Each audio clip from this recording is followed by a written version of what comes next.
എടാ ഈ പെണ്ണുങ്ങൾ ഏറ്റവും കൂടുതൽ നിങ്ങൾ നോക്കിക്കേ, ഓൺലൈനിന്റെ കാലവാ. പണ്ട് ഒരു ഗ്ലാസ് വെള്ളം ഓതണമെങ്കിൽ എവിടെ പോണം? എല്ലാരും എഴുന്നേറ്റ് ബാ, ഇങ്ങോട്ട് അടുത്തിരുന്നേ, ബാ മുന്നോട്ട് പാടാ ചങ്ങായി. എല്ലാരും കഴിഞ്ഞു, എല്ലാം കയറി നിന്ന് കസേര എടുത്തിട്ട് എല്ലാവരും ഫെഡറോട് കയറി പെട്ടെന്ന്. അൽഹംദുലില്ലാഹ് സമയം കഴിഞ്ഞു. ഇനി അടുത്തിരുന്നു, ഇനി ഇറങ്ങിപ്പോകാൻ ആരുമില്ല.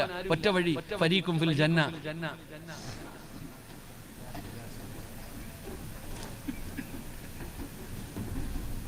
ഈ സെൻട്രൽ വഴിയും കടച്ചു. ഫെഡറോട് കയറിയിരുന്നു. എല്ലാരും ബാ, സെൻട്രൽ വഴിയൊക്കെ അടച്ചേരെ.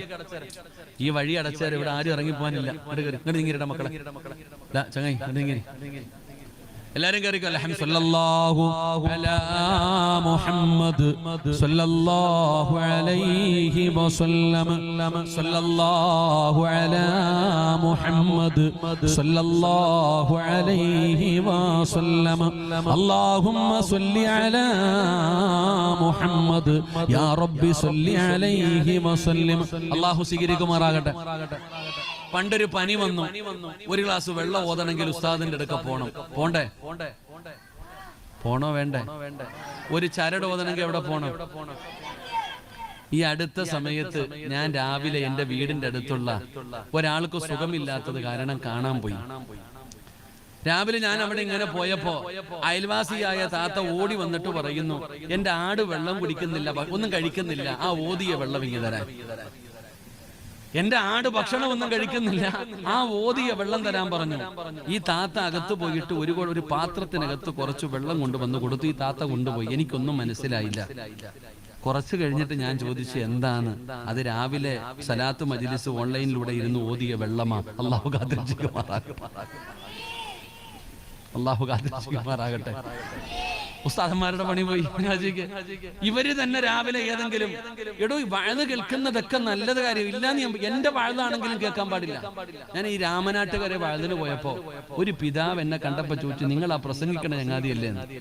ഞാൻ പറഞ്ഞു, അതെ. എന്റെ പൊന്നാര ഉസ്താദ്, നിങ്ങൾ ഒരു കാര്യം ചെയ്യണം കേട്ടോ. ഈ സാധു രാവിലെ 4 മണിക്ക് എഴുന്നേറ്റിട്ട് നടന്നു പോയ പുണ്യം കൂടുതലാണെന്ന് പ്രസംഗിക്കുന്നത് കേട്ടിട്ട് ഈ വാപ്പ നടന്ന പള്ളിയിൽ പോണേ. സുബഹിക്ക് വെളുപ്പാങ്കാലത്ത് എഴുന്നേറ്റ് പള്ളിക്ക് പോയി നിസ്കരിക്കും. ഹജ്ജിന്റെ കൂലി വേണമല്ലോ, ഉംറയുടെ കൂലി വേണം. എല്ലാരും പോയാൽ ഈ പാവ അവിടെ തന്നെ ഇരിക്കും. എന്നിട്ട് ഏറ്റവും അവസാനം അവിടെ ഇരുന്ന് ദിക്റും ദുആയും ചെയ്ത് ഉംറയുടെ കൂലിയും വാങ്ങിച്ചിട്ട് നടന്നാണ് വീട്ടിലേക്ക് ചെല്ലുന്നത്. ഈ പാപം വീട്ടിൽ ചെന്നിട്ട് ഭാര്യയോട് പറഞ്ഞു, ഡേ ഇത്തിരി ചായ ഇട്ട് തരാൻ. പള്ളിയിൽ ക്ഷീണിച്ചു പോയതല്ലേ, നടന്നു പോയതല്ലേ. ഭർത്താവ് പറഞ്ഞു, ഇത്തിരി ചായ ഇട്ട് തരാൻ. ഭാര്യ പറയാ, ഞാൻ മജ്ലിസിൽ ഇരിക്കുക, കുറച്ചുകൂടെ കഴിയട്ടെ എന്ന്. അല്ലാഹു കാത്തിരക്ഷിക്കുമാറാകട്ടെ. നമ്മളോടെങ്ങാണ് അങ്ങനെ പറഞ്ഞാലുള്ള അവസ്ഥ. അല്ലാഹു ഭാര്യക്ക് ആഫിയത്തുള്ള ദീർഘായുസ്സ് കൊടുക്കുമാറാകട്ടെ. എടോ, ഇന്നത്തെ വഴുതുകൾ അങ്ങനെ ആയി പോയി. ഇപ്പൊ ഇരിക്കണ ഈ മറക്കപ്പുറത്തിരിക്കുന്ന പെണ്ണുങ്ങളെ പോയി നോക്കിക്കേ. ഫർദയിട്ട് ഹിജാബിട്ട് തല മറച്ച് അദബും മര്യാദയായി ഇങ്ങനെ ഇരുന്ന് വഴുത് കേൾക്കും. എന്ന് നിങ്ങൾ വീട്ടിൽ പോയി നോക്കിക്കേ. രാവിലെ ഇതങ്ങോട്ട് ഓണാക്കി ചരുവത്തിലോട്ട് ചാരി വെക്കും. എന്നിട്ട് ഇവരിങ്ങനെ പച്ചക്കറി അരിയും, ചായ വെക്കും, പാത്രം കഴിയും, വഴുതും നടക്കും. അല്ലാഹു കാക്കുമാറാകട്ടെ. അതതിനെ കളിയാക്കുന്നതിന് തുല്യമാണ്. ഞാൻ പറയുന്നത് അങ്ങനെയൊന്നും വഴുത് കേൾക്കേണ്ട കാര്യമില്ല. സമാധാനത്തോടെ ഇരുന്ന് കേൾക്കണം. ഇൽമതാ. അല്ലാഹു നമ്മളെ നന്നാക്കി തരുമാറാകട്ടെ. എന്റെ പ്രിയപ്പെട്ട സഹോദരങ്ങളെ, എത്ര വഴുത് പറഞ്ഞിട്ട് നന്നാകുന്നില്ലടോ മനുഷ്യൻ. ഭയമില്ല, ദീനില്ല. ദീൻ പഠിക്കുവാനോ മനസ്സിലാക്കാനോ നമ്മൾ തയ്യാറാകുന്നില്ല. എത്ര പറഞ്ഞാലും ഒരു മാറ്റമില്ല ഉസ്താദ്. ജീവിതം ആസ്വദിക്കാനുള്ളതാ, ജീവിതം സുഖിക്കാനുള്ളതാ. ഇതാ ഇന്നത്തെ കുട്ടികളുടെ ഒരു കൺസെപ്റ്റ് തന്നെ. ഇതൊക്കെ മാറണം സഹോദരങ്ങളെ. ദീൻ പഠിക്കണം, ദീനുമായി ബന്ധപ്പെടണം. സ്വന്തം ആദ്യം നന്നാകണം. ഒരാളെ നന്നാകേണ്ടത് ആദ്യം നമ്മൾ നന്നാകണം, എന്നിട്ട് വേണം മറ്റുള്ളവരെ നന്നാക്കാൻ. ആദ്യം നമ്മൾ നന്നാകണം, പിന്നെ നമ്മുടെ ഭാര്യയെ നന്നാക്കണം, പിന്നെ നമ്മുടെ മക്കളെ നന്നാക്കണം.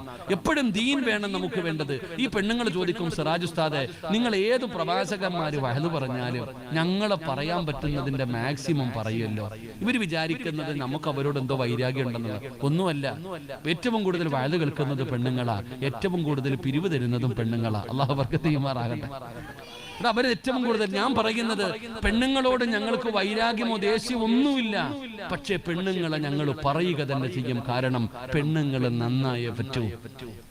പെണ്ണുങ്ങളെ നന്നാകണം.